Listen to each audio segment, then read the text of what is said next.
Good morning friends. आज के बेनारसे हमारे थार्ड एवं लास्ट डे। कल के लक्ष्मी चायवाला सब बंद छिलो, ताई आज के सकाल सकाल उठेई चले एसेছি, किन्तु एसे शुनते पेलाम जे मालाई टोस्ट खेते गेले भोर 6टा থেকে 7টার মধ্যে আসতে হয়। কিন্তু আমরা 8টার সময় এসেছি বলে মালাই টোস্ট আর পেলাম না, কিন্তু এখান থেকে হোয়াইট বাটার টোস্ট আর সিজারিয়ান টোস্ট খেলাম, ভালোই লাগলো। এরপর আমরা বেরিয়ে বেনারসের ফেমাস মালাইও খেলাম, যেটা কেবলমাত্র ঠান্ডার সময়তেই পাওয়া যায়। দারুণ টেস্ট, 50 টাকা করে মাথা পিছু পড়ে, আপনারা অবশ্যই ট্রাই করবেন।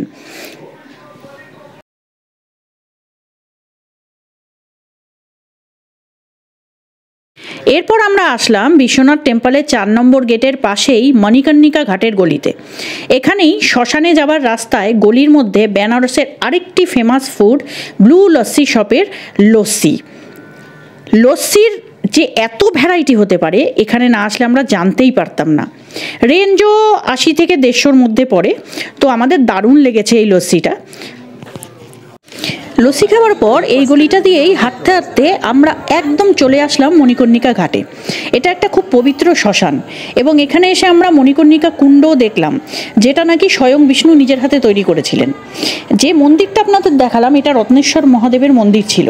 এটা এখন জলের নিচে প্রায় 7-8 ফিট পর্যন্ত ডুবে গেছে।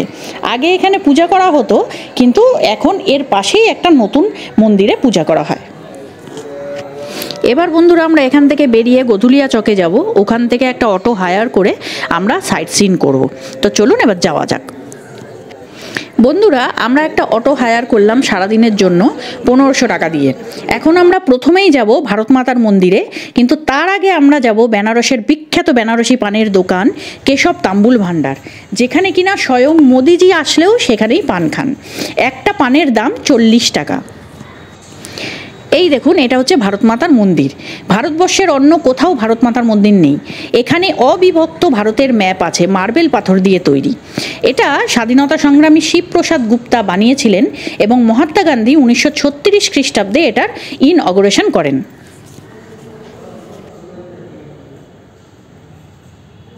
এবার চলে এসেছি সারনাথে। এখানে বুদ্ধদেব প্রথম বৌদ্ধ ধর্ম প্রচারের কথা বলেছিলেন। বৌদ্ধদের যে 4টি পবিত্র ধর্মকেন্দ্র আছে তার মধ্যে এটি অন্যতম। এখানে আপনারা যেখানে গাড়ি পার্ক করবেন সেখানেই সব গাইডরা দাঁড়িয়ে থাকে। 100 টাকার বিনিময়ে তারা পুরোটা ঘুরিয়ে দেখাবেন এবং এটা সম্পর্কে যা যা ইতিহাস আছে সবটাই বলবেন। এর থেকে একটু এগিয়ে গেলেই ধামেক স্তূপ আছে। সেটা দেখতে গেলে আপনাদের ওটার যে এন্ট্রি গেটে ASI এর একটা স্ক্যান বোর্ড লাগানো আছে। সেই স্ক্যান বোর্ডে স্ক্যান করলেই ওটা অনলাইনে টিকিট করা যাবে, অফলাইনে ওখানে টিকিট হয় না।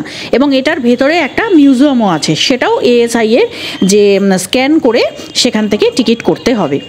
এবং এখানে বন্ধুরা এর পাশে একটি গ্রাম আছে যেখানে কিনা বেনারসের বিখ্যাত বেনারসি শাড়ির যত কারখানা আছে সেই গ্রামের প্রত্যেকটা ঘরে ঘরে তৈরি হয়। এবং মোদিজি সেখানকার 5000টা পরিবারকে পুরো বড় মেশিন কিনে দিয়েছেন সেই বেনারসি শাড়ি তৈরি করে সেগুলো যাতে মানে বিদেশেও পাঠানো যায় সেই ব্যবস্থা করার জন্য। আপনারা বেনারসি শাড়ি কিনতে চাইলে ড্রাইভারকে বললে আপনাদের সেখানেও নিয়ে যাবে। এরপর আমরা চলে এসেছি রামগড় ফোর্ট অথবা কাশীর রাজবাড়ি। এটার এক পাশে এখনও রাজবাড়ির উত্তরাধিকাররা থাকেন। এই ফোর্টের ভেতরে আপনি এমনি ঘুরে দেখতে পারবেন, কিন্তু রাজবাড়ির ভেতরে যে মিউজিয়ামটা আছে সেটা দেখতে গেলে পার হেড 80 টাকা করে টিকিট কাটতে হবে। ফোর্ট থেকে বেরিয়ে ফোর্টের বাইরের দিকে যে লস্যি শপগুলো আছে সেখান থেকে লস্যি খেতে ভুলবেন না। 50 টাকা পার হেড নেয়, কিন্তু অসম্ভব সুন্দর খেতে।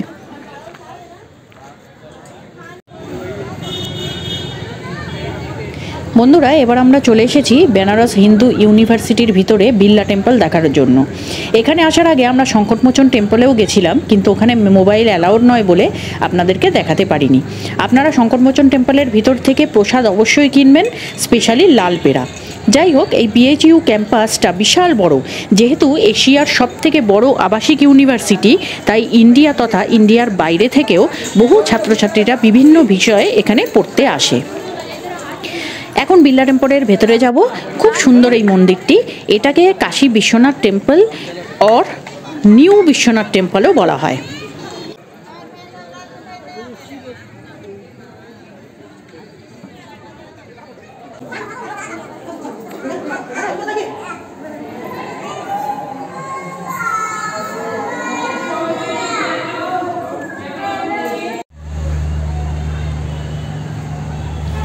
এটা তুলসী মানস মন্দির। এখানে বসেই তুলসীদাস রামচরিতমানস লিখেছিলেন। এখানে রামায়ণের প্রতিটি খণ্ড পাথরের উপর খোদাই করা আছে। এটা আস্সিঘাটের একদম কাছেই। এখানে রামদরবার ছাড়াও সত্যনারায়ণ এবং মা অন্নপূর্ণারও পুজো করা হয়। বন্ধুরা, এখানেই আমাদের বেনারস ট্যুর এবার কমপ্লিট হলো।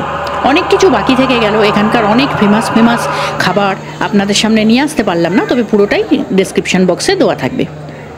কালকে খুব ভোরে প্রয়াগরাজে যাবার ট্রেন আছে, আমরা ওখানে গিয়ে আবার আপনাদের সাথে দেখা হবে। গুড মর্নিং বন্ধুরা, আমরা আজ সকালবেলা বারাণসী থেকে ট্রেন ধরে প্রয়াগরাজে এখন সকাল 9টার সময় নেমে গেছি। প্রায় 4 ঘন্টা মতো সময় লাগে। আমরা এখানে 2 নাইট থাকবো। স্টেশনের কাছেই একটা হোটেল নিয়েছি এবং প্রথমে হোটেলে ঢুকে একটু ফ্রেশ হয়ে আমরা বেরিয়ে পড়েছি সাইট সিনের জন্য। তো প্রথমেই আমরা যাব ত্রিবেণী সঙ্গমে। আমরা চলে আসলাম ত্রিবেণী সঙ্গমে। এখানে 12 বছর পর পর কুম্ভ মেলা হয়। প্রায় 35 স্কোয়ার কিলোমিটার এলাকা জুড়ে মেলাটি বসে এবং এটি ওয়ার্ল্ডের সবথেকে বড় মেলা। প্রায় 20 কোটি পুণ্যার্থী এখানে আসেন এবং 1 থেকে 3 মাস অবধি মেলাটি থাকে। এখানে পুরো এই জায়গাটা জুড়ে বিভিন্ন তাঁবু খাটানো হয়, যেখানে বিভিন্ন সন্ন্যাসীরা, নাগা সন্ন্যাসীরা সেখানে থাকেন। এখানে গঙ্গা, যমুনা, সরস্বতী এই 3টি নদীর মিলন হয়েছে এবং সেই সঙ্গম স্থানটায় যেতে গেলে আপনাকে নৌকা ভাড়া করতে হবে। অনেক লোক থাকলে শেয়ারে যেতে পারবেন 100 টাকা মাথাপিছু দিয়ে, কিন্তু কম লোকের জন্য নৌকা পার্সোনালি ভাড়া করতে হয়। আমরা 1600 টাকা দিয়ে নৌকা ভাড়া করেছিলাম। প্রথমে ওরা অনেক টাকা চার্জ করবে, আপনি বার্গেনিং করবেন যতটা কম করতে পারেন। নৌকায় ওঠার সঙ্গে সঙ্গে কিছু লোক প্রদীপ নিয়ে আসবে বিক্রি করার জন্য, সঙ্গমে ভাসানোর জন্য। আপনারা চাইলে তাদের থেকে 50 টাকার বিনিময়ে কিনতে পারেন। সঙ্গমের ওখান থেকে কিনবেন না, অনেক দাম বেশি নেয়। যত নৌকো এগোবে দেখতে পাবেন গঙ্গার জল একদিকে ঘোলা, অন্যদিকে যমুনার রং কালো, আর সরস্বতীকে দেখা যায় না, ওটা নাকি সঙ্গমের ওখানে জলের একদম নিচে থাকে। যাই হোক, সঙ্গমের ওখানে নৌকা কিছুক্ষণ গিয়ে দাঁড় করায়। আরও কিছু নৌকা ওখানে আগে থেকেই কিছু পুরোহিতের সাথে থাকে এবং পুরোহিতরা ওখানে খুব বোঝানোর চেষ্টা করবে নানা ধরনের পুজোর জন্য। তাদের প্রতারণায় একদম পা দেবেন না, প্রচুর টাকা চার্জ করে। ওখানে 1 টাকাও কোথাও দেবেন না। ওখানে অনলি প্রদীপ ভাসিয়ে এবং সঙ্গমের জল নিয়ে আসতে পারেন। সঙ্গমে স্নান করলে পুণ্য হয় সবাই বলে। আমরা এক্সট্রা ক্লোথস ক্যারি করিনি বলে স্নান করিনি।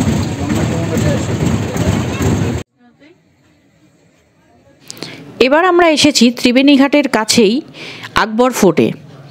এখানে আকবর ফোর্টে ঢোকার পাশের মাঠেই গাড়ি দাঁড় করাবে, সেখান থেকে হেঁটেই আপনাকে একটু উঁচুর দিকে উঠতে হবে। দেখুন, আকবর ফোর্টের ভেতরে ঢুকেই পাতাল ভৈরবী মন্দির আছে এবং সেটা এগিয়ে আরও ভেতর দিকে হেঁটে গেলে অক্ষয় বট টেম্পল আছে। কিন্তু এই ফোর্টটা পুরোটা এখন রিকনস্ট্রাকশন হচ্ছে বলে মন্দিরগুলো পুরোপুরি বন্ধ আছে। আকবর এই দুর্গটিকে এমনভাবে বানিয়েছিলেন যে দুর্গটিকে ঘিরে একটি অক্ষয় বট গাছ আছে। সেটা এখনও আছে, কিন্তু কাউকে তার কাছে যেতে দেওয়া হয় না। এই গাছটি থেকে লোকেরা মোক্ষ লাভ করার জন্য তখন আত্মহত্যা করত, এমন কথিত আছে। এবং আকবর ত্রিবেণী সঙ্গমের এখানে এই দুর্গটি তৈরি করেছিলেন কারণ তিনি প্রচণ্ড হিন্দুদের অনুরাগী ছিলেন এবং বলা হয় যে হিন্দুদের জন্য তখন যে তীর্থকর নেওয়া হতো, আকবর এই সঙ্গমে আসার জন্য তাদের থেকে তীর্থকরটি মকুব করে দিয়েছিলেন।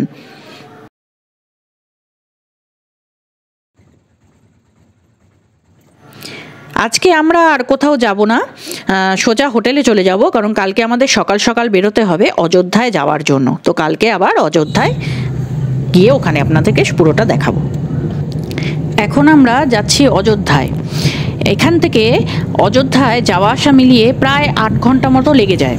আপনারা চাইলে ডাইরেক্ট অযোধ্যা স্টেশনেও নামতে পারেন। আমরা প্রয়াগরাজে ছিলাম বলে এখান থেকে আমরা কার হায়ার করে যাচ্ছি, প্রায় 4500 টাকা মতো পড়ছে কারে।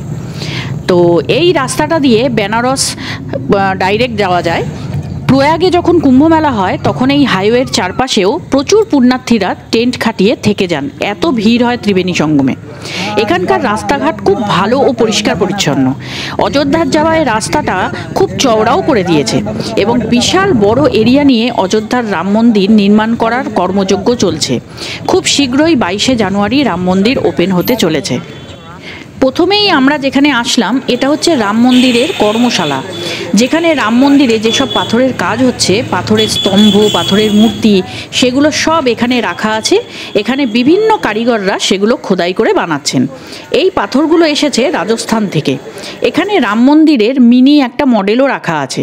এই বিশাল ঘণ্টাটা দেখছেন, এটা রাম মন্দিরে লাগানো হবে। 613 কেজি ওজন এটার। প্রায় 3 কিলোমিটার দূর থেকেও এটার ঘণ্টার শব্দ শোনা যাবে। রামেশ্বর ধাম থেকে লক্ষ্মী আম্মা এটা পাঠিয়েছেন। এই যে ছবিটি দেখছেন, এখানে দুই ভাই রাম কোঠারি এবং শরৎ কোঠারি রাম মন্দিরের যখন আন্দোলন হচ্ছিল সবার প্রথম শহীদ হয়েছিলেন বাংলার এই দুই সন্তান। এই জায়গাটায় বিভিন্ন জিনিস রাখা রয়েছে। রাম মন্দির যখন খোদাই করা হচ্ছিল তখন সেখান থেকে যা যা পাওয়া গেছে সেটা এখানে রাখা রয়েছে। বাবরি মসজিদের ভাঙা কিছু অংশ রাখা রয়েছে এবং রাম মন্দিরের জন্য যেসব ভক্তরা ইট দান করতে চান সেই ইটও এখানে রাখা রয়েছে। এগুলো সব রাম মন্দির তৈরি হওয়ার জন্য ওখানে চলে যাবে। দেখুন এখানে কত সুন্দর পাথরের কাজ করে চলেছেন এনারা, এখানকার লোকাল লোক। কি সুন্দর হাতে করে এগুলো খোদাই করে চলেছেন, এত নিখুঁত কাজ। এগুলো সমস্ত রাম মন্দিরের ওখানে চলে যাবে নির্মাণের জন্য। आप कहाँ के हैं दीदी?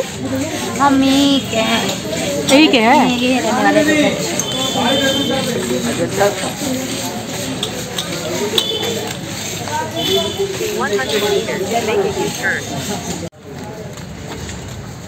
ये सब पत्थर तो रेडी किया हुआ है। पाथर सर अभी सफाई होगा, सफाई में जाएगा, उधर सफा हो रहा है पाथर। ये काफी टाइम से रखा हुआ है। हाँ ये 2000 से रखा है। अब जो नया पत्थर वो सीधा मंदिर ही जा रहा है। राजस्थान से आया है। राजस्थान से, बंसीपुर से, ढबलपुर, भरतपुर, जयपुर।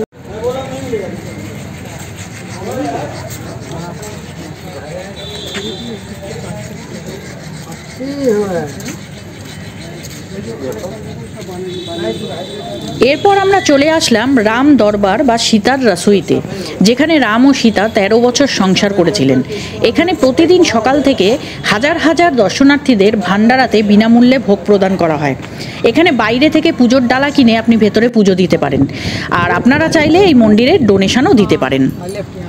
আপনারা সবাই জানেন বিগত কয়েক দশক ধরে রাম মন্দির ও বাবরি মসজিদ নিয়ে বিতর্ক চলছিল।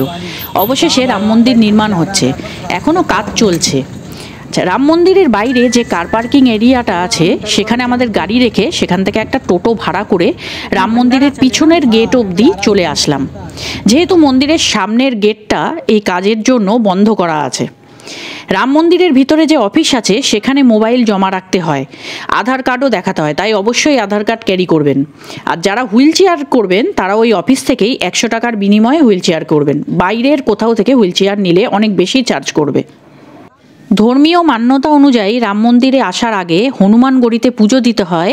বলা হয় হনুমান অযোধ্যাকে এতদিন রক্ষা করে চলেছেন, তাই জন্য আমরা রাম মন্দিরের ভেতরে টেন্টে রামলাল্লাকে দর্শন করলাম এবং প্রসাদও সংগ্রহ করলাম। এরপর আমরা সরজু ঘাটে গেলাম।